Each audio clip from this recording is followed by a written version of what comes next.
What I just want to show you here is how useful the library function actually is.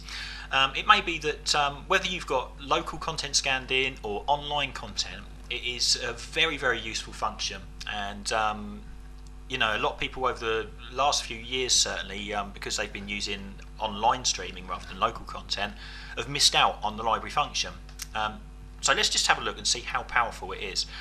Once you've got something scanned into your library, you can obviously get your recently added episodes up here, and you know, you can have different widgets like that at the top that you set in the skin settings, which is nice. You know, a nice little bit of eye candy. But more importantly than that, you've got extra sort of bits you can click on. So in the sub menu here, and this is skin dependent, you may end up with completely different more options, because there's lots and lots of options available for this. It's up to the skinner to put in whatever they want in their particular skin.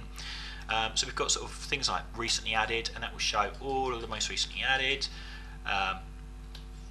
We've also got, you know, you can go into the genres because they're automatically populated when you add things to the library. But what I'm actually going to do here in this case is show you, if I go into videos, it brings us to our root menu. So you've got in progress TV shows, recently added movies, recently added episodes. Now they are very useful. Personally, I find in progress TV shows really absolutely fantastic. It's a great feature. Been using it for years and years. So if we click on that, you see there's absolutely nothing in there. Okay, but in my TV shows section, I actually have, well, I have two things in there. I've got Arrow and I've got Game of Thrones. So you might think, well, why is nothing showing them? That is because I've not actually started watching any of these, and the system knows that. It keeps a watched record of what you've watched. So let's go into Arrow. Let's go to season 1. Number 1, I'm going to mark that as watched. So I'm going to do it manually. If you had physically watched it, it would have been marked as watched. So you don't have to do this manually once you watch them. But I'm going to manually mark it as watched. Okay, so that's one that I've watched. So if I come all the way back again, all the way back, and I click on in progress TV shows, you'll see Arrow, 57 episodes. So I can click on that, episode 1, and I've got a tick. I can see exactly what there is, what I've got left to watch. Let's just try ticking a few more. Mark as watched. You know what? I'm going to go back. I'm going to mark that whole season as watched. Mark as watched. Brilliant. And let's go back. And you can see here it shows you that you've got ones left to watch. So season 2, none of them have been ticked. If we go further back, let's go back to the TV shows.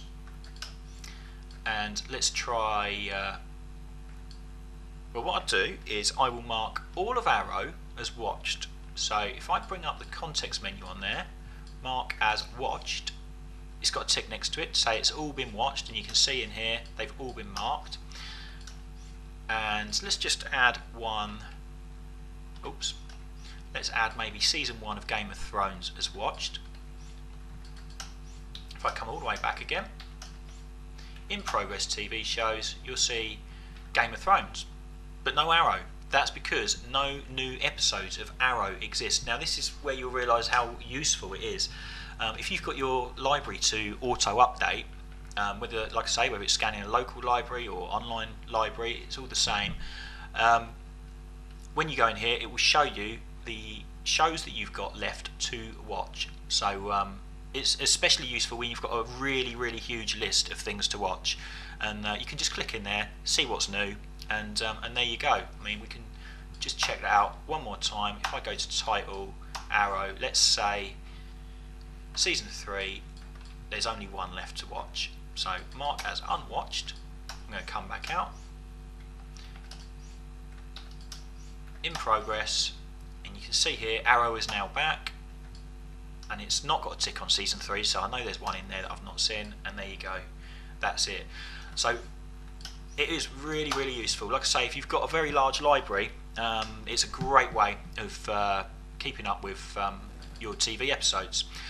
And also that in progress TV shows, you know, it's entirely up to the individual, but I find that a particularly useful thing to have access to, and I don't really like to have videos on my home page. I quite often disable that. So you know, you can get a skin, a customizable skin.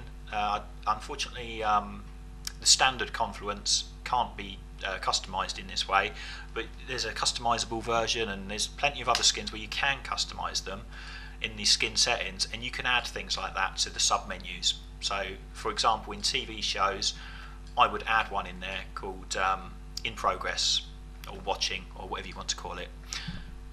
Right, that's that then. I hope that helps, and thanks for watching.